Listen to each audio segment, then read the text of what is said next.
Good morning, my awesome and amazing chemistry students. I wanted to help you kick it more chemistry style here today. So I wanted to go over our review a little bit with you and highlight some facets of it to help you review. First of all, balancing chemical equations. This is our answer key that I provided for you. So pretend our numbers aren't there. Just remember what to do when you balance equations. So we can start off say, well, how many aluminums do you have here? Well, originally there's one. On this side here, there's two. You see a little 2 down there.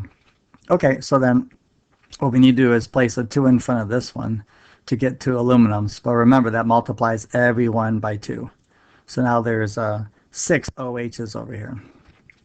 Okay, next one I'm going to do is carbonates. How many CO3s do we see here? Well, there's 1 CO3. Over here, there are 3 CO3s. So I need to fix that, and I'm going to place a 3 in front of this one here to multiply all of this by 3. So now I have 3 CO3s. Remember, that's a polyatomic ion, so keep that together. And I have 3 CO3s over here. Okay, now I notice that OH and H are making the water over here. So I'm going to look at how many oxygens I have next. So I see there's a 3 outside here, so that means I have 3 oxygens in here. But there's a 2 here. So 2 times 3 gives me 6 oxygen. So if I place a 6 in front of this one, since I've only got one over there, I now have 6 oxygens. But 6 times 2 gives me 12 hydrogens. So I need to make sure my left side has 12 hydrogens. So 3 times 2 gives me 6, and 2 times 3 over here gives me 6. 6 plus 6 is 12. So that one is balanced.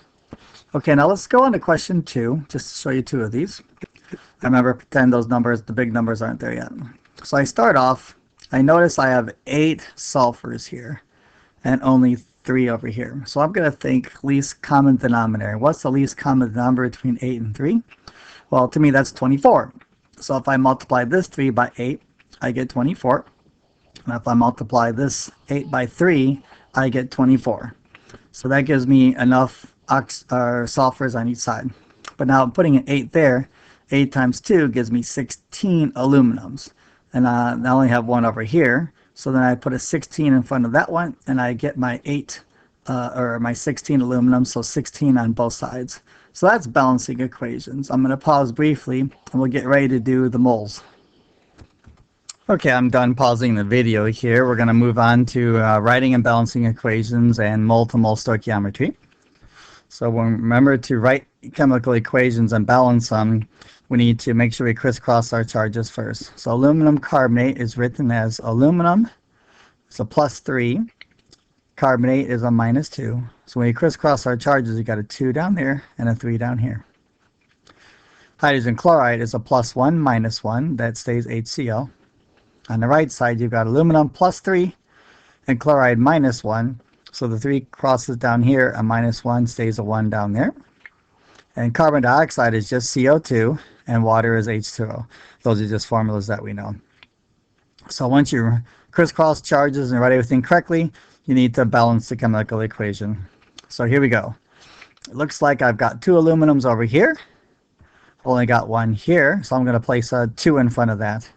That gives me 2 aluminums. But remember, that multiplies everyone here by 2. So that gives me 6 chlorines. Over here, I've only got 1, so then I put a 6 in front of that to give me 6 chlorines. Now, I notice my CO3s become CO2s over here, so I cannot keep my carbonates together this time. So I'm going to just try to balance my hydrogens next. So if I've got 6 hydrogens here, I've only got 2 here.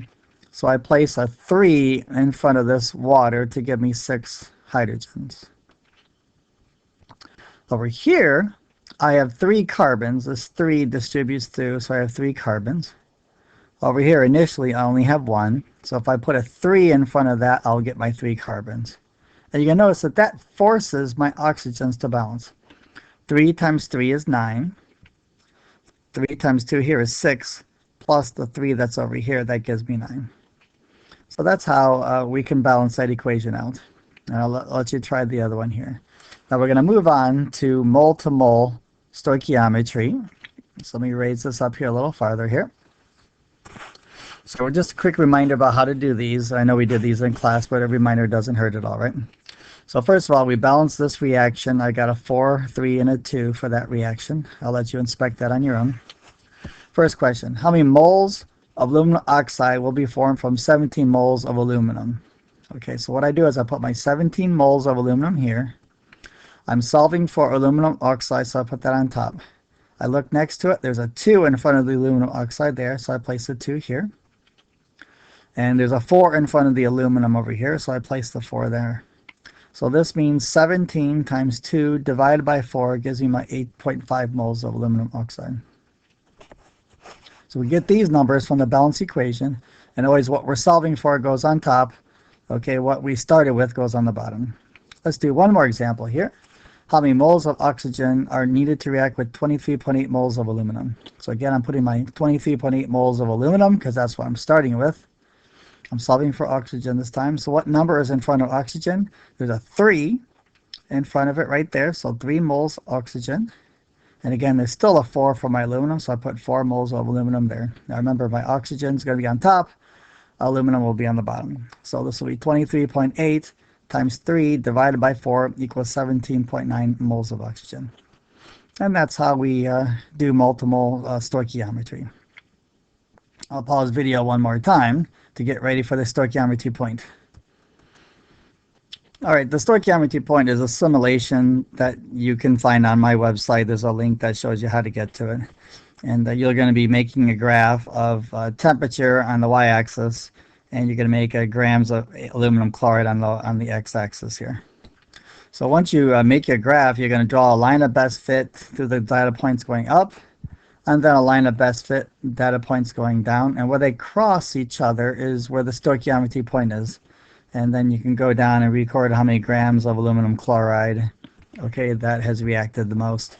Now this is a temperature one, so what this means is there's 4 grams of aluminum chloride that generates the most heat, okay, with water. And remember, the stoichiometry point shows you only one point where everything reacts the best, where there's no leftovers in the reaction.